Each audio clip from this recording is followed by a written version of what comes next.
Góð kvöldið og velkomin í þáttinn Sósíalísk stjórnarandstaða. Gestur þáttarins María Lilja Ingveldar Þrastardóttir Kemp, blaðamaður á Samstöðinni. Tilefni þáttarins eiginlega viðtal sem María Lilja var í ásamt Vali Grettisinni á Heimildinni og Ólafi Arnarsinni á DVAF sem voru gestir Björn Þorlákssonar. Þegar ég sá hennan þátt þá bara vaknaði svona ýmsar spurningar hjá mér og mér fannst mjög merkilegt þegar var bara svona stokki á því að þetta væri menningarmunurinn sem að veldi þessum átökum þarna upp í Breiðholtsskóla og mér langaði bara svona að þetta er augljóslega börn í vanda og kannski ég fjölskyldu þeirra í vanda en þá bara stokkið að þetta er menningin sem að gerir þetta og mér langar bara svona að ræða þetta út frá því, þú veist, eru Íslendingar bara svona fáfróðir eða bara fullir af fordómum eða er þetta menningamunur og kannski byrjum á því að segja að þú segir okkur svona svolítið forsöguna hvað leiddi til þessa skoðunarskipta sem voru ansi heit í þættinum sko. Já, þetta var, ég kom nú bara hérna svona sem, ég var bara viðmælandi Björns, samstarfsmanns míns hérna í fjölmiðlaspjallinu við Rauðaborðið og ég hafði tekið eftir því sem sagt þannig að bara daginn áður fór fram mikil umfjöllun sem sagt einelti og ofbeldi í Breiðholtsskóla og það var talað að þetta væri svona 5 barna hópur, það væri 5 drengir, ég hafði sjálf verið með sem sagt foreldri í viðtali við Rauðaborðið, sem sagt foreldri eins þolanda þessa hóps. Þetta eru drengir sem hafa verið erfiðir og þeir hafa beitt ofbeldi sem hefur farið svona hefur stigmagnast núna bara frá því þeir voru 7 ára og þangað til þeir eru 12 ára. Og þetta pappinn kemur hér og hann er svona verið ákveð úrræðaleysi. Það sé ekkert sem að grípi krakkana, það sé ekkert sem grípi þau sem verða fyrir ofbeldinu og ekkert þau sem að beiti því. Og hann talar að þetta sé svona ákveðin foreldravandi án þess að hann sé kannski að benda neinum fingrum. En Morgunblaðið gengur ansi langt í fullyrðingum og segir bara í fullum fötum að þetta sé menningarlegu vandi þar sem að 2 þessara barna, þessar 2 úr 5 barna hópi séu með arabískan uppruna. Og þá skuldin einhvern veginn skellt á það að foreldrar þeirra tilheyra ákveðnu trúfélagi, Íslam. Og þetta þótti mér furðuleg fréttamennska og við vorum til þess að ræða fjölmiðla og fréttamennsku og við vorum svona svolítið að velta þessu fyrir okkur. Ég meina hvernig í ósköpunum fær blaðamaður það út að hann er að ætla sér ansi stóra og mikla hluti af því að við höfum í rauninni lítið annað og úr litlu öðru úr að moða heldur en við höfum vissulega foreldrana. En það er ekkert í arabískri eða menningu múslima sem að ýtir undir eitthvað svona jaðarhegðun eða ofbeldshegðun hjá börnum. Þannig að okkur fannst þetta svona að hann hafi tekið kannski svolítið stórt upp í sig þessi ágæti blaðamaður eða ekki ágæti, hvernig sem fólk lítur á það.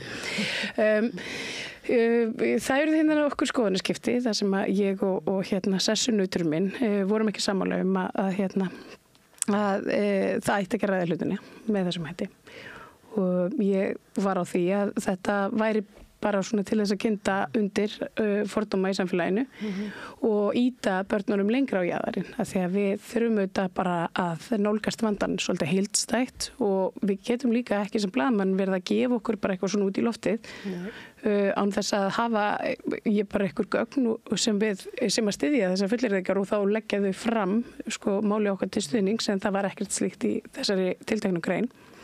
Þannig að já, þetta var svona það sem gerðist. Það eru eins og ég segi, ákveðin skoðanaskipti, við vorum ekki sammála þetta og það var talað að það mætti ekki ræða þessu hluti og svona og það er alltaf þetta, maður megi ekki ræða vandamálið og vandamálið sé múslimar og þetta fer alveg óbúslega taugarnar á mér af því að þetta svo mikil vanþekking sko, og þetta líka svo mikil einföldun á alls konar vandamálum, samfélagslegu vandamálum.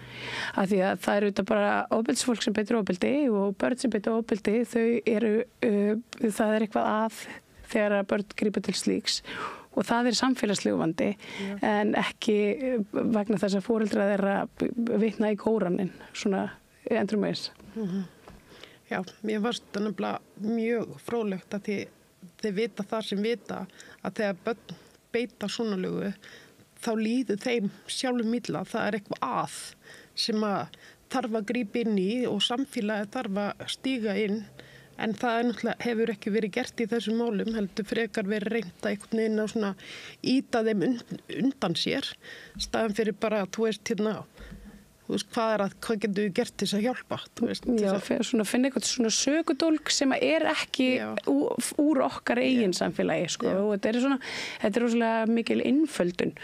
Og það sem að vakti líka athygli mína var svo staðreynd að það bara 2 úr þessum hópi með þennan arabíska bakgrunn sem eiga foreldra, þetta önnur kynslóð innflytjenda og það var ekki minnst á hina, það var íslensku drengur í þessum hópi og mér skilst að hinir 2 hafi einhvern erlendan bakgrunn en hann hefur aldrei verið settur fram með sama hætti og hinna.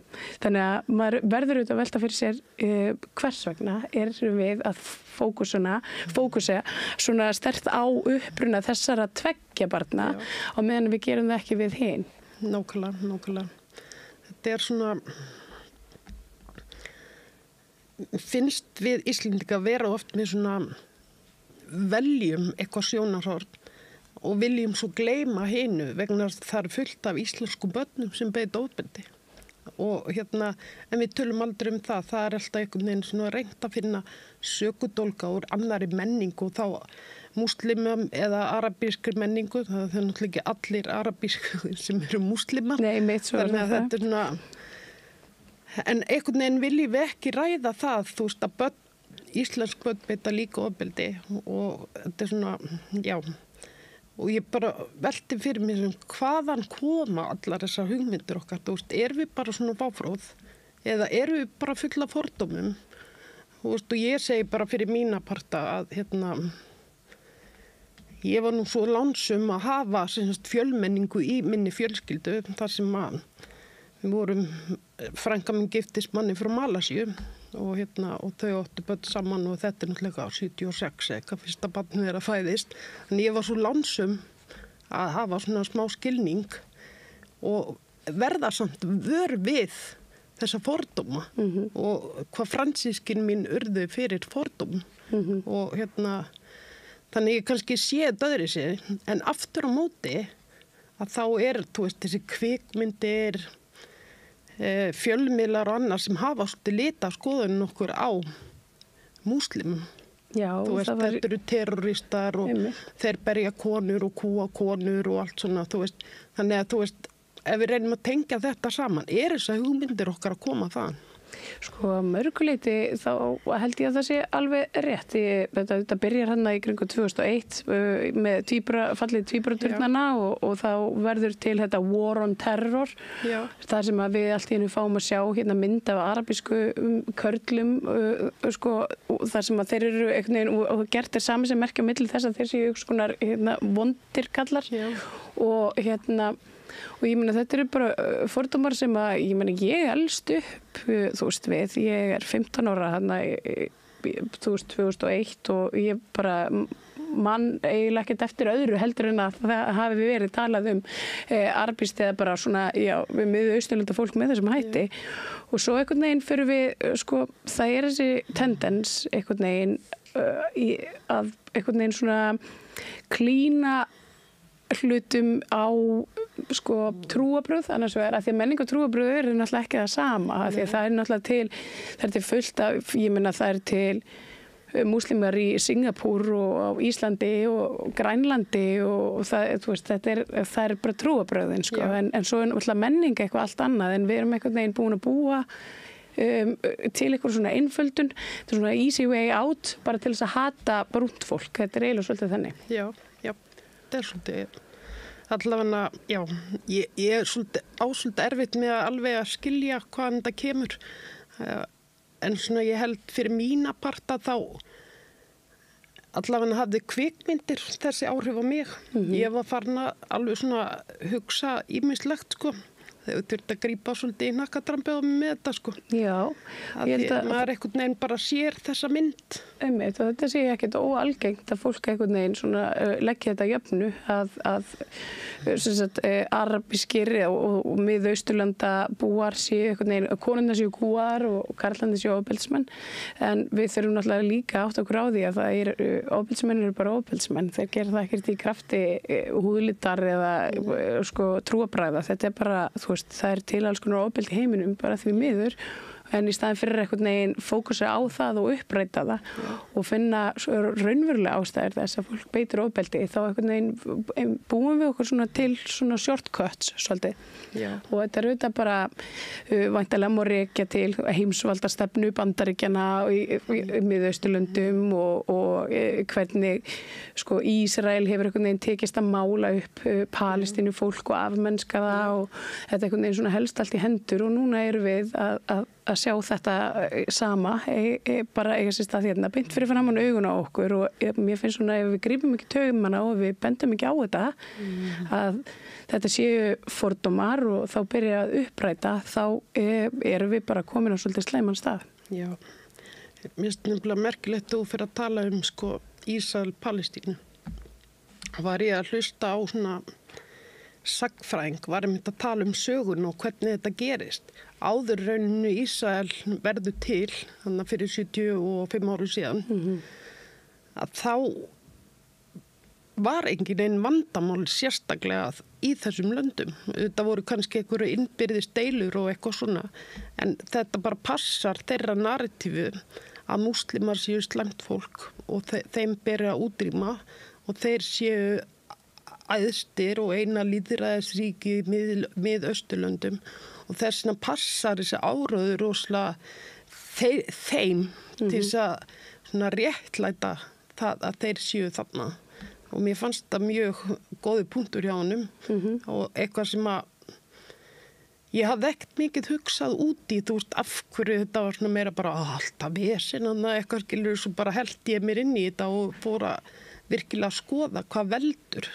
Og að því að við sjáum eins og til dæmis ef við tökum bara Sýrland þá Sýrland eins og við þekkjum það á landakorti það þetta ekki Sýrland eins og Sýrlendingar þekkja það því að þar eru miklu flóknari landamæri og ekki landamæri heldur en þessi sem að hvíti maðurinn teiknaði upp í Sýrlandi. Það eru þetta alls konar svona, hvað var það, svona ættbálkar, alls konar svona trúarhópar og svona litlir og stórir sem að hafa lifað á þessu stóra svæði sem kallað Sýrland í ágætis sátt og samlyndi og haft með sér einhvern svona samfélagssáttmála sem að við svo komum og eyðileggjum með því að draga upp einhverja línu svona inn á milli, einhver strik, sko, einhver landamæri, einhverja ósýnilega línu mitt. Og þetta verður til þess að það auðvitað býr til einhverja svona spennu á milli hópa sem áður, kannski bara lifðu sáttir og höfðu það bara ágætt. Ég meina, og svo það þetta líka, við þurfum alltaf einhvern veginn að vera að leysa annarra manna deilumál. Já, alltaf að skipta okkur að þau eru ekki nú lýðræðisleg og svona, en undir líkin náttúrulega bara þessi heimsvaldastefna að stela þeirra auðlindum og stjórna og það er náttúrulega allt þetta sem að liggur undir og bara, já, við gerum mjög ljóta hluti.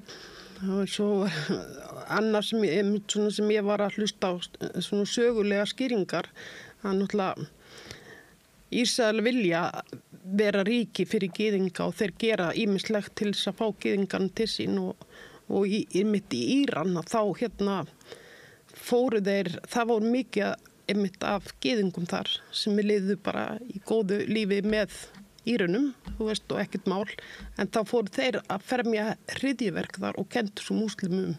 Þú veist, þetta svona svolítið, við erum svolítið mikið að eyðileggja, en Já, bara, og þetta þetta þekkt að hérna ég mitt að svona klína því á eins og Ísrael að gera við Palestínu fólk, þær tala að þau noti börn og einstaklinga sem hérna mannlega skildi, samt sem áður þetta þekkist ekki neinstæðar og það ekki til heimild fyrir þessu nema í þeim tilfellum þar sem Ísrael gerir þetta, vissulega með palestínst fólk og notar það sem mannlega skildi.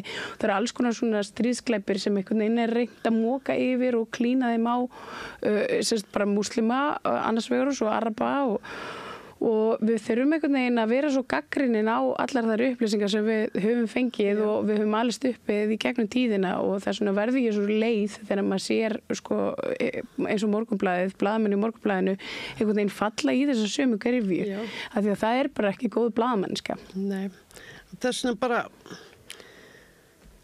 ég veit ekki alveg hvernig maður að segja þetta, bara erum við bara ekki fær að komast út úr þessu áráðuri og hugsa sjálfstætt og leita okkur sjálf upplýsinga, hvað er rétt, hvað er ránt, kynna okkur menningu annara, kynna okkur trúarbröð annar og það þýðir ekki endilega að við þurfum að taka þessi trúarbröð en þú veist, blaðamenn bera nefnilega svolítið mikla ábyrgð. Sko,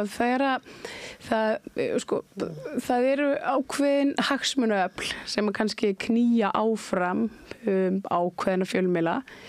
Þú veist, það væri hægt að segja það til dæmis á samstöðin væri knúin áfram á ákveðnum hagsmunaöflum sósíalista og að samanskapi þá er hægt að horfa á Morgunblaðið og segja að það séu ákveðin hagsmunaöfl útgerðarinnar og einmitt þessara imperialista svolítið, kapitalista og svona þessara sem að hafa þessa sömu heimsvelda sín og Bandaríkin. Þannig að já, þetta er svona sko best væri þetta ef við værum einmitt bara fullfærum að velja okkur úr upplýsingar og svona lesa úr þeim og kynna okkur. Það er þetta besta sem hægt er að gera til þess að berjast gegn fáfræði er þetta bara að lesa og kynna sér mál og bara kafa djúpt í þau og stundum og ég held að Björn hafi sagt það einmitt í þessum sama þætti, hann talaði að það eru kenningar í fjölmiðlafræði sem að segja að við neytum fjölmiðla að vald fjölmiðla sé ekki jafn mótandi og við heldur neytum við fjölmiðla til þess að ýta undir einhverja ákveðna skoðun sem við höfum og þannig að sko fólk sem að kannski langar bara svolítið mikið til þess að vera rasistar, það leitar í ákveðna fjölmiðla og ákveðna fjölmiðla menn og svo einhvern veginn reynir að réttlæta sína skoðanir með sko, því sem þeir hafa fram að færa og svo kannski öfugt en við séum bara ekki alveg nógu dugleg við að einmitt að hérna takast á við okkar sko bara svona heimsýn og svona skorana svolítið á hólm. Já, þetta meikar náttúrulega senn sko. Þetta leitum við ofta upplýsingum sem að passa við okkar skoðanir. Það er bara, viljum kannski ekki endilega komast út úr þeim heimi, sko. Nei, það er einmitt þegar maður þarf einhvern veginn að fara að svona svolítið að takast á við sjálfan sig og hugmyndafræðina og þá þarf maður að fara að spyrja sig ansi mörgum hlutum og eitthvað svona að það er bara stundum bara bölva vesen og maður nennir því ekkert endilega alltaf og þá er bara rosalega þægilegt að geta bara leitað í eitthvað efni og sýnt fram á það, bara heyrðu þetta hérna stiður það sem að ég er búin að vera að halda fram allan þennan tíma, bara gjör svo vel og punktur. Og hérna en það er auðvitað ekki, þú veist, það er ekki þekking. Nei. Það er nefnilega svolítið það sko og þá erum við kannski líka komin á svolítið hættulegan stað ef við erum bara með svona tvo póla að takast á sem að kannski svona moka út ákveðnum svona, hvað ég segja, svona skoðunum, hagsmunum eitthvað og eru kannski ekki alveg nógu leitandi eða sjálfsgagnrýnir þá verður almenningur það heldur ekki eitthvað neinn. Já. Svo náttúrulega hefur náttúrulega bara hafð okkar samfélagi, við höfum alltaf tíð verið opaslega einsleitt og hérna og ég veit eiginlega ekki hvort maður megi segja það en ekki voru við laus við ofbeldi þá. Nei, það er alveg rétt og ég sko þekki nú kannski ekki alveg statistíkina en ég held að hérna, ég geti svona næstu því fullyrt að heimilisofbeldi sé alveg jafn algengt hvar sem þú kemur niður í heiminum en hérna og það sé raun vandamál sem að við bara horfum fram á að karlar og oftar en ekki karlar, beita heimilisfólkið sitt, konur eða aðra karla ofbeldi. Já. Og það eitthvað sem að og allt annað einhvern veginn svo mikil bara svona réttlæting og einföldun þar á í staðin fyrir að fara bara beint í það að bara af hverju líður körlum eins og þeir geti eða þurfi að beita ofbeldi og hvernig hjálpum við þeim tilbaka úr þannig bara, ég meina, mann hlýtur að líða illa að maður beitir aðra ofbeldi og ég trúi ekki öðru. Nei, og svo þetta stundular þegðum, þannig að það svona... Akkurat. Já. Og í staðan fyrir að fara, þannig að samfélagið einhvern veginn, við höfum, af því að við höfum alls konar vitneskju, við höfum til dæmis þessa vitneskju einmitt kynbundið ofbeldi og við höfum öll gögnin einhvern veginn fyrir framan okkur, en við erum samt svo treg til þess að svona fara í rót vandans og upprætana þaðan. Við erum meira svona bara takast á í einhverju svona menningar átökum. Já. Ég nú svona nokkur árum eldri en þú. Við sitjum hérna 2 rauðharðar konur. Já, akkur svona margar rauðharðar konur hérna sósíalistar, segja okkur það. Já, það góð spurning, við gera könnun á því ekki. En nei, ég ræði þetta út frá því að rauðharður urðu alltaf fyrir rosalegum fordómum og hérna rauðhart fólk að brenda báli hérna einu sinni, Já. Já. En ég varð fyrir fordæmum til dæmis, ég veit ekki með þig, skilur, að því ég var rauðharð og þú komst ekkit undan því að vera lagður einelti að því þú varst rauðharður og Guð hjálpi þér að þú varst freknótur. Já, ég man Við verðum alltaf að finna okkur eitthvað að hópa. Já, ég meina einhvern tímann nýttust við á öryrkjum og stundum bara þeim sem að voru hérna upp á félagslega kerfið komið og þú veist, við höfum einhvern veginn alltaf að leita af einhverjum svona, þú veist, einhverjum hópi til þess að skella skuldina á bara það að samfélagið einhvern veginn ekki eins og það virkar ekki eins og skildi. Og þannig að þú veist, við erum alltaf að leita af einhverjum og núna brúnt fólkan, það bara þannig, og múslimar og arbist fólk frá Miðausturlöndum. Við innflytjendur og þá sérstaklega hælisleitendur.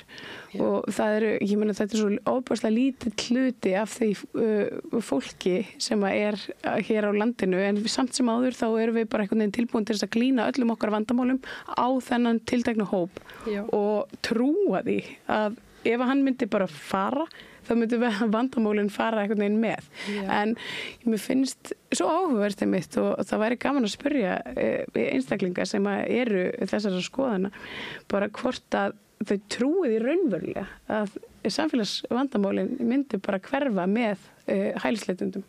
Já, þetta var svolítið forvitnilegu punktur, Já. En svo hef ég líka stundum velti fyrir mér, með þessu erum við ekki að veita stjórnmálafólk okkar svolítið afslátt. Alveg, absolutt. Þeir hafa búið til margar aðstæður með að fjármagna ekki margt í velferðarkerfinu og bara hvernig við ætlum að taka móti fólki, þú veist, það svo margt. Ég meina, þeir hafa haldið öryrkjum, svöngum og fátökum í áratugi, skilur og... Ég held að þetta sé kannski, að því að við einhvern veginn fæðumst inn í samfélagið og við ölust upp við það að kerfið okkar sé bara frábært og fullkomið og þetta, okkar heimsýn svo að við búum bara í miklu og góðu velferðarsamfélagi, hér séu engin vandamál og við eigum hérna ríkisstjórnir og svo eitthvað svona, þú veist, ríkisbákn sem að grípa okkur ef eitthvað að bjátar á og það bara svolítið erfitt að vakna upp við þann draum að það kannski bara ekki þannig. Og þá einhvern veginn fer heimsmyndin mann svona hriktir einhvern veginn í stóðunum og maður þarf að fara að endurskoða, þú veist, maður fer að vantreysta öllu.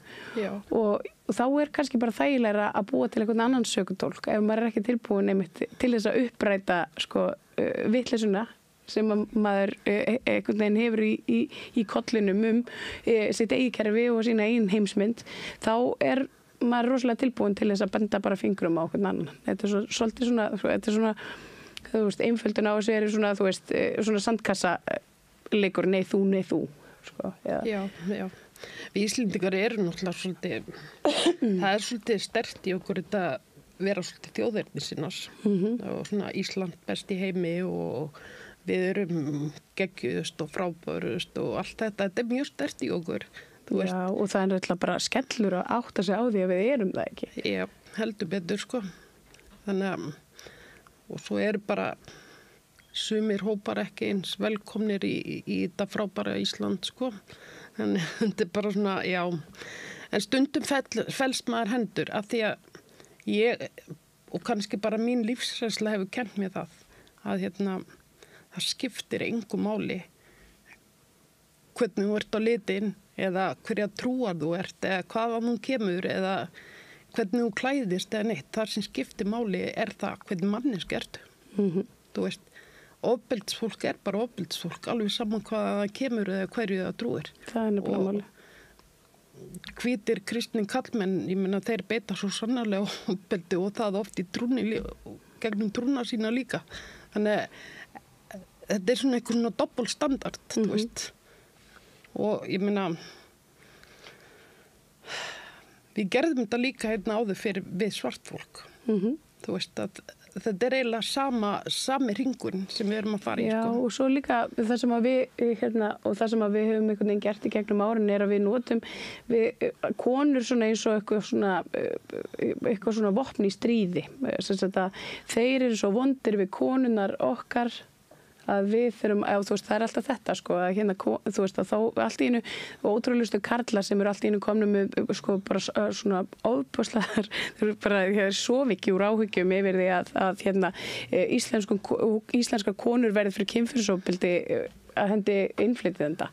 Menn sem hafa aldrei látið sig málflokkin varða og þeim alveg sama ef það brotið á sömu konum heima hjá þeim af mökum eða annað og jafnvel myndu ekki trúa þeim þegar þær kemur fram með sögurnar eða ef það væri ykkur popstjarna eða fótboltamaður eða hvað þess að það sem að þeim þykir mikið til koma sem að sem sagt sakaður einhvers konar ofbeldi þá það einhvern veginn þá ekki hægt að trúa konum en það hægt að trúa konum ef að, þú veist, þetta einmitt, við erum alltaf svona réttlæta okkar eigin fordóma eins og við erum að segja, við erum alltaf einhvern veginn svona að sanga að okkur einhverjum svona sönnunargögnum að við höfum rétt fyrir okkur og þetta er svolítið svona toxic. Já. Já, þetta svona, mér sama heimilisofbeldi og ofbeldi gagnvart konum svo framalega það sé ekki útlendingur og ef það útlendingur sem kemur þá skal ég verja konur. Já, en samt ekki að verja konur, það meira bara til þess að geta hafa ástæði til þess að berja á útlendingum. En í orði, allavega. Já, einmitt. Þetta mjög merkilegt, sko. Og gerir mann að vissan hátt bara svolítið dapar. Auðvitað, en ég held að það sé einmitt bara mjög mikilvægt nú talaði kollegi minn í viðtalinu sem við ræddum áðan það mætti aldrei ræða þessu hluti og hér sitjum við nú að ræðum þessu hluti og við ræðum þessu hluti marg oft við þetta borð en það svona sama, það bara því við ræðum það ekki út frá þessum sjónarhóli að brúnt fólk sé bara ofbeldisfólk, sérstaklega hælisleitendur frá Miðausturlöndum og ég tala nú ekki ef að þeir aðhyllast íslam þá þeir náttúrulega bara eitthvað konar, þú veist, afgangsstærð og ef maður ekki tilbúin til þess að taka þátt með samtalinu á þessum forsendum að því maður veit betur þá einhvern veginn maður svona, þá maður að þagga þá vill maður ekki taka samtalið og frekur og ömurlegur og allt þetta. En það bara með þetta eins og svo margt annað eins og með kvenréttindin og eins og með, þú veist, þetta bara dropinn hóla steinin svolítið, þetta svolítið það. Já. Svo líka sem ég hef líka oft mikið spáð í og þá meira svona út frá mér þú veist að það forvitni mikið að ræða þetta í mínu námi maður þarf að vera forvitin og ég á mjög erfitt með að vera forvitin því þetta eitthvað svona sem að svolítið í okkar menningu, þú veist, þú átt ekki að vera að skipta þér af og maður einhvern veginn að dempa forvitnina og þegar ég með titti fólk að erlendu bergubrotni þá þori ég voru lítið að spurja viðkomandi að því ég vil ekki vera særa eða segja eitthvað óviðandi eða þú veist að því maður veit ekki alveg þú veist Ég ekki svona eins og þú sem hefur búið út í heimi og þekkir fullt af alls konar. En ég held samt líka, það sé bara mjög mikilvægt að spyrja allra spurninga, en ég meina, og ef að einhver segir manni svo á móti bara, veistu það, mér finnst mjög særandi þegar þú spyrð að maður geti það þá svo bara ofan í sig og segir fyrirgefðu ekki, bara vissi ekki betur. Og þá veit maður betur næst. Þetta er bara einhvern veginn svona partur af því að maður þarf að reka sig á í samskiptum við fólk. Og maður gerir mistök, við gerum öll mistök og það líka það sem svolítið ríkt í okkur að við megum einhvern veginn aldrei gera mistök og við megum aldrei láta sjá neitt á okkur nema eitthvað svona fullkomleika. Sko, við erum best og við erum sterkust og klárust og ef að við sjáum eitthvað og þú veist og þá eins og fólk fá eitthvað svona höggstáð af manni eða maður ræðist það. En það eru kannski líka bara fordómar í manni sjálfum. Fyrir, ég meina, auðvitað verðum við að vera forvitin og spyrja spurninga og ef einhverjum líkar ekki spurningarnar þá verður viðkomandi að geta sagt við mann auðvitað bara, mér líkar ekki þessi spurning og viltu gjöra svolítið hætta og þá tekur maður samtalið þaðan bara með því að biðja afsökunar og segja ég skal vanda mig betur næst. Þetta er svona, þetta er bara eitthvað neginn svona. Eins og ég segi, ég er nefnilega, mér fannst nefnilega mjög merkilegt að kom maður sem er að starfa í Háskóla Íslands og er múslimi og hann var með svona fyrirlestur fyrir okkur og var að segja hvað Íslendingar og opuslega lokaðir og einmitt ekki nógu forvinir og var svona að segja hvernig það lítur út fyrir honum að við séum ekki nógu forvitin. En við þykjumst samt vita allt. Sko. Já, þykjumst samt vita allt og líka, þú veist, hvað honum finnst fyrir sig, þetta sé svona hálfgert afskiptaleysi, við séum bara svona hálfgert að gefa svona bara vertu fyrir utan að við erum ekki að spyrja og þá fór ég svo mikið að hugsa þetta út frá mér. Þú veist, af hverju ég ekki nógu duglega að spyrja og það einmitt, þá rakst ég á þennan fítur sem ég vil ekki særa einhvern með því að vera kannski eitthvað óviðeigandi en ég er samt ekkert óviðeigandi persóna yfir höfuð. Nei, ég held að það sé kannski aldrei óviðeigandi þú veist, ef maður er að spyrja af einlægni, ef maður er að þráspyrja einhvern af einhverju sem maður veit að er óþægilegt þá er eitthvað aðmanni kannski en ég meina, ég held að öllum bara og í fyllstu einlægni fatlað fólk sko með sýnilegar fatlanir og takmarkanir talar oft þetta að það verður ósýnilegt í samfélaginu vegna þess að það langar allir að vita meira, við erum forvitin, við sjáum mannesku sem kannski er með mikla fötlun og hún er einhvern veginn í sama rými og við verðum forvitin hana en í staðin fyrir að horfa á hana og heilsa henni og bjóða henni góðan daginn eða jafnvel í samtal eða þá einhvern veginn svona hunsum við hana og þetta er líka ákveðin jaðarsetning. Þannig að þetta er svona algjörlega sko, algjörlega og svo sko ég er ekki mikið á Facebook að rífast í fólki, ég bara geri það ekki sko, ég bara kannski treysti mér ekki alveg í þann poll sko en ég hef samt oft hugsað þegar við erum að tala þessa menningu. Hvað er svona merkilegt í íslenska menningu og það megi ekki önnur menning blandast við okkar? Það er ekki mjög sterk menning sem að þolir ekki að það búi ólíkir menningar, fólk frá ólíkum menningarhaumum einhvern veginn svona undir hennar hati.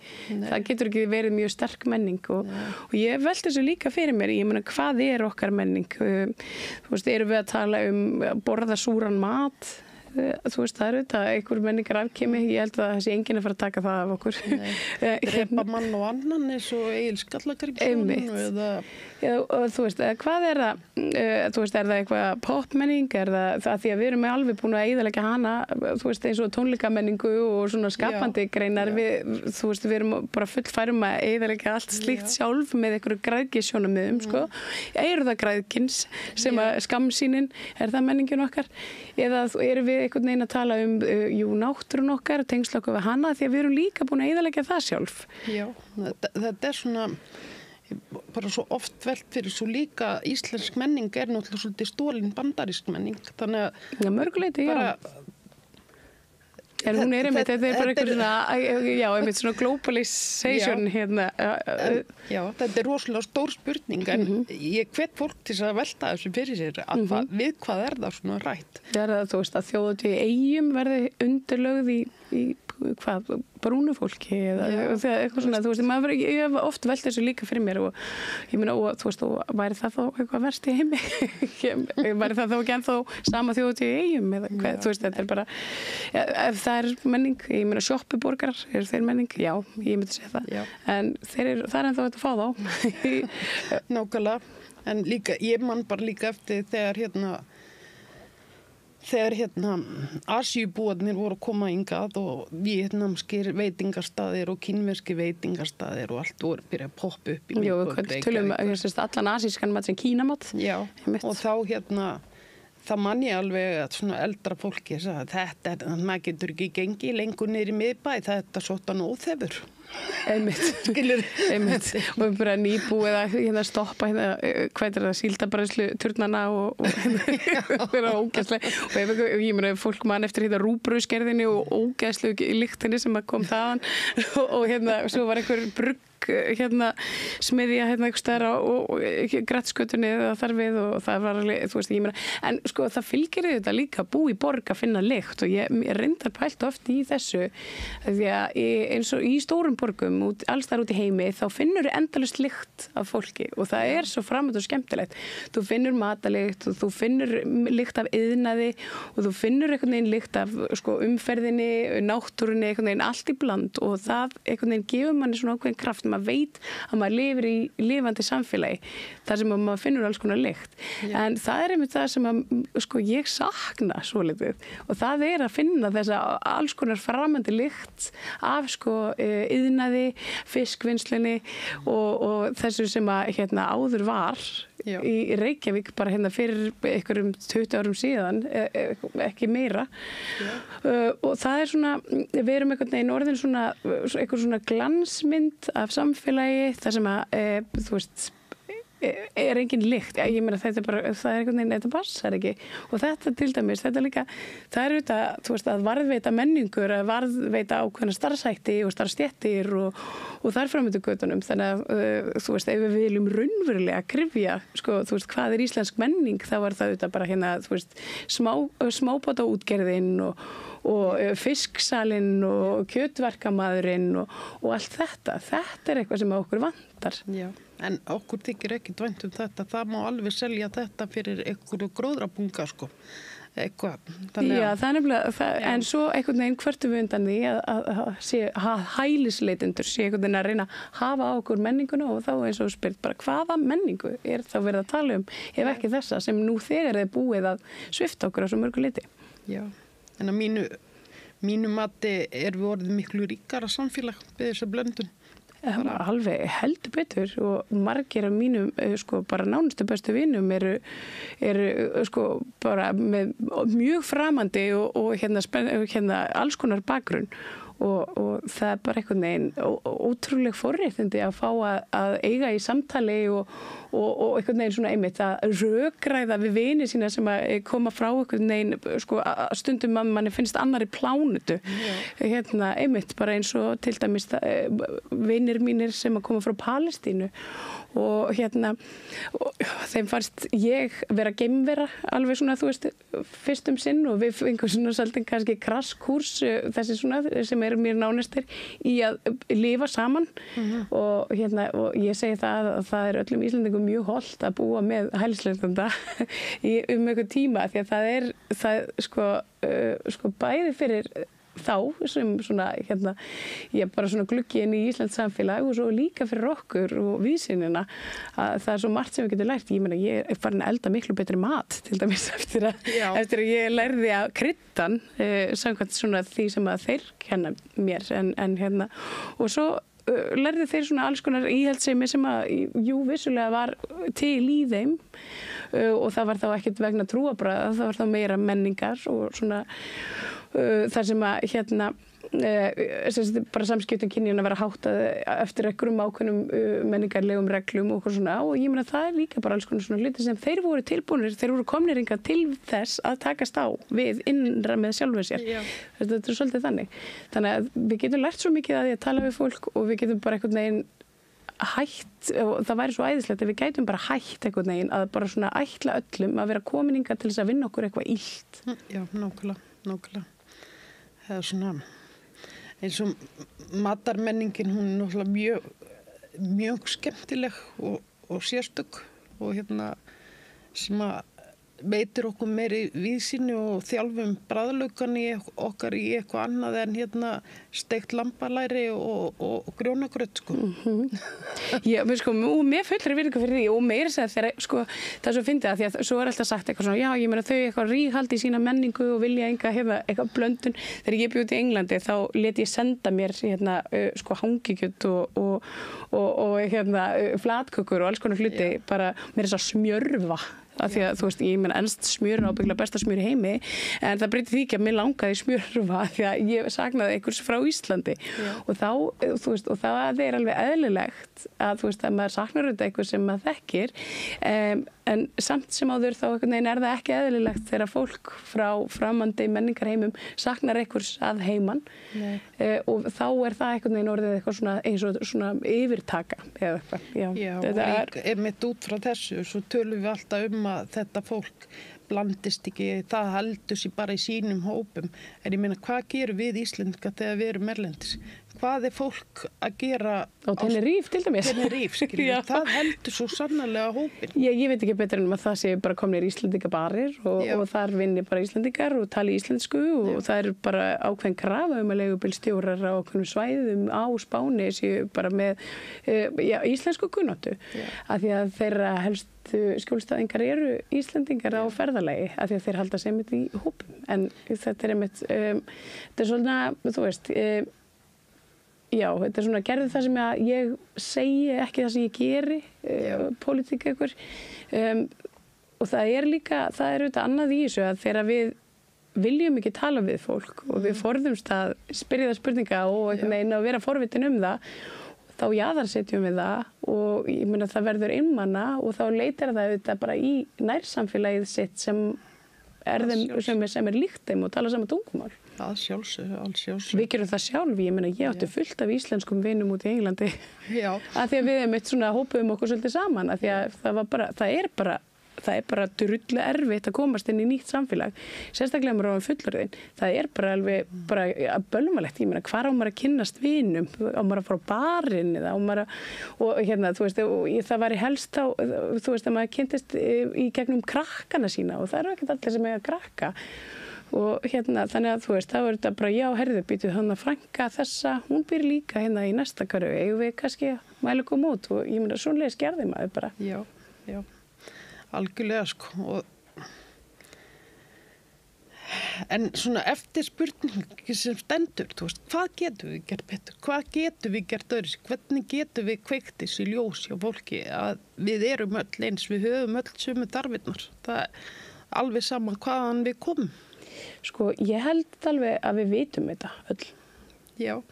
Og ég held sko, þú veist, eins kannski umlegt og það hljómar að þú veist, maður breytir ekki því hvað fólk hugsar og hvað við langar til þess að halda og halda með og einhvern veginn svona, þú veist, þannig í rauninni það eina sem er hægt að gera er að bara þú veist, halda áfram að vera góður og þú veist, og einhvern veginn svona vona það smiti út frá sér og þú veist, einmitt spyrja spurninga og vera svona sko, inclusive og að því að ég meina, þú veist, ef við sjáum þetta bara fyrir okkur að þú veist, hér er partí fullt af fólki og það er rosalega mikið fjör og það er alls konar fólk og svo er eitthvað annað, eitthvað svona fílubúka partí megin, þar sem að enginn er að, þú veist, einhvern veginn að interakta eða spyrja spurninga, þá, þú veist, þá einhvern veginn svona hægt og rólega, þá smitar öll gleðin út frá sér, sko, og laðar til sín fólk. Ég vil allavega líta á það þannig að bara, við höldum bara einhvern veginn áfram, við bara höldum áfram og bara með ástina og kærleikuna vopni, sko. Já, það náttúrulega laðar bara það besta fram í fólki en svona, já, maður alltaf svona bara vonandi fersamt og sérstaklega eins og stjórnvöld sem maður náttúrulega ráða rosalega miklu örlög þessa fólks fari bara vakni og átti sig á því hvað við erum bara lánsum að þau vilji þá allan að koma hingað og gera betur og svona opni meira á möguleika að hætta að jaðarsetja þau, festa þau í fátækt jafnvel með því að leyfa mikið að vinna við það sem þau eru menntuð í. Já, það er þetta stórt vandamál. Það er bara mikið ofboðslega velmenntuð fólki sem er fast mitt í fátæktara gildru í láglaunastörfum og það hefur einhvern veginn ekki tíma einu sinni til þess að blanda geði út í samfélagið og taka þátt af því að það bara er alltaf í vinnunni. Já. Og það er kannski með börn og börnin er einhvern veginn, þetta er bara samfélagið og þetta er bara kerfi sem við erum búin að búa til. Já. Við erum búin að festa þau í bara einhverju svona hamstrahjóli, hælisleitendur, innflytjendur og svo bara fátækt fólk og öryrkja og eitthvað svona við erum bara búin að búa til bara mjög mannfjandsamlegt kerfi. Þannig að, eins og ég segi, sko, maður verður bara einhvern veginn að halda áfram og halda áfram einhvern veginn á þú veist, ástinni og kærleikanum og forvitninni og gleðinni og vona að einhvern veginn svona, þú veist, að stækki alltaf hópurinn. Maður finnur það svo sem alveg að það bætast alltaf fleiri við og fólk einhvern veginn það svona hlustar aðeins meira núna heldur en það gerði kannski fyrir árið síðan.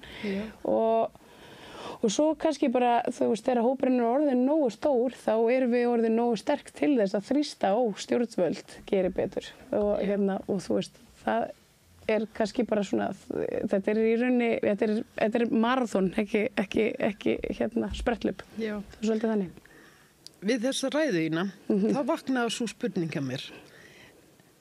Er þetta ekki bara hluti af fordómum?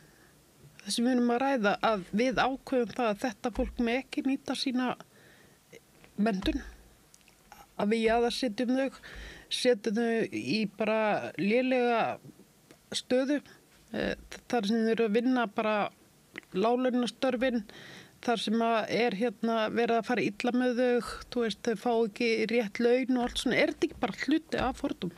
Jú, þetta er það þetta. Við, sko, þetta er svo marg laga í rauninni. Þetta er svona, þú veist, við erum bara búin að búa til ákveðið kerfi sem að þjóna bara ákveðnum hagsmunahópum.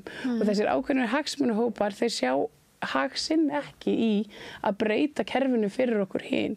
Þannig að ef þú kemur og þú ert einhvers konar frávik, saman hvort það er bara, þú ert aldraður eða fatlaður eða brúnn eða svartur eða múslimi eða gyðingur eða hvað sem það er, þá er einhvern veginn, þá er bara engin hvati fyrir valdastjættina til þess einhvern veginn að lyfta upp þessum hópum af því að þetta er bara, kapitalismin er bara þannig að hann þarf bara sína vinnumöra og það hendar þeim rosalega fínt ef að vinnumörarnir eru svo eiga í innbyrðis menningar átökum á meðan að þau einhvern veginn svona hlæja og skála í kampavíni þú veist, við einhvern veginn förum aldrei í rót vandans í neinu samhengi á meðan við erum alltaf í þessum litlu deilum titlingarskít, sorry. Já. Það er bara þannig. Að því að við erum bara svona föst í einhverju svona lúpu og eins og ég segi, þú veist, að einu sinni þá var þetta þú veist, þá var alltaf verið að tala um bótasvik. Það var svo mikið bótasvik og svo var það talaðu innflytjendur frá Asíu og svo var það Pólverjar og svo, þú veist, og núna er það múslimar og hælisleitendur og eitthvað svona, þú veist, við erum bara einhvern veginn, þú veist, við erum bara greinilega ekki klárar en þetta. Nei. Það er bara rosalega auðvelt að svona dingla einhverju nýju, svona, þú veist, fyrir framan augun á okkur og við fyrir bara strax að rífast um það. Já, og líka ef maður skoðar þetta, þá er þetta náttúrulega út frá stjórnmálaflokkum og fólki, þá er þetta sama fólkið og sömu flokkarnir sem voru það er bara ekkert svo langt síðan, kannski 10 ár síðan, sem voru alveg gríðarlegir fordómar kveikt undir á Alþingi Íslendinga og þetta er sömu flokkarnir, þetta er sama fólkið sem kveikta á þessum fordómum gagnvart öryrkjum sem hatast mest út í múslima. Þú veist, þetta er sama fólkið. Þetta er bara taktískt. Já, þannig það er bara verið að leita sér að einhverju til þess að Já, bara fela auðlarskapin í sjálfur sér. Vil ég bara meina. Og ég meina við sjáum hvað, þú veist, ég meina í Bandaríkjunum, við getum öll hort bara til Trump og við getum séð bara hvað gerir Trump. Jú, Trump, hann fer í, sko, að því að núna, sko, að því að Black Lives Matter, það einhvern veginn virkaði ekki alveg nógu vel að finna óvinni í svörtu fólki samfélaginu, þá fer hann bara, færir hann sig yfir í hérna transfólk, þú veist, sem er enn meiri minnihlutahópur og kannski ekki alveg jafn sterkur svart fólk í Bandaríkjunum er orðið ekki það sé ekki undirokað, en það kannski er ekki jafn sko leyfilegt að hérna taka þátt í hatri gegn svörtum í Bandaríkjum og opinberu vettvangi eins og er núna að taka þátt í hatri gegn transfólki. Já. Þannig að þetta er einhvern veginn svona að þú veist, þeir finna sér bara alltaf þú ert hann og nú ætlum við bara að einbytta okkur að því að hérna kenna öll sem miður fer í okkar samfélagi, kenna þér það og hérna, þú veist, almenningur, þú veist, gjörðu svo vel, þetta er sökudólkurinn og meðan alltaf ég bara að sitja hérna eftir í stólnum og bara hérna, þú veist, græðu daginn og grilla kvöldi. Nákvæmlega. En hérna, ég geti rætt þetta við þig sko í marga klukkutíma, það er mjög gaman að tala við þig. En ég ætla bara að enda þennan þátt á að segja við ykkur hérna úti, munum bara kærleikan og tökum vel á fólki, vel á móti fólki og verum bara forvitin án þess að vera óviðeigandi. Já, og ég meina að verum óviðeigandi, þá bara segjum við fyrirgefðu og hérna, og munum bara að gera betur næst. Já, kunnum þetta beðast afsökunar ef við göngum og langt. Bara takk kærlega fyrir komuna, María Elín. Já, takk fyrir að taka um það til mér.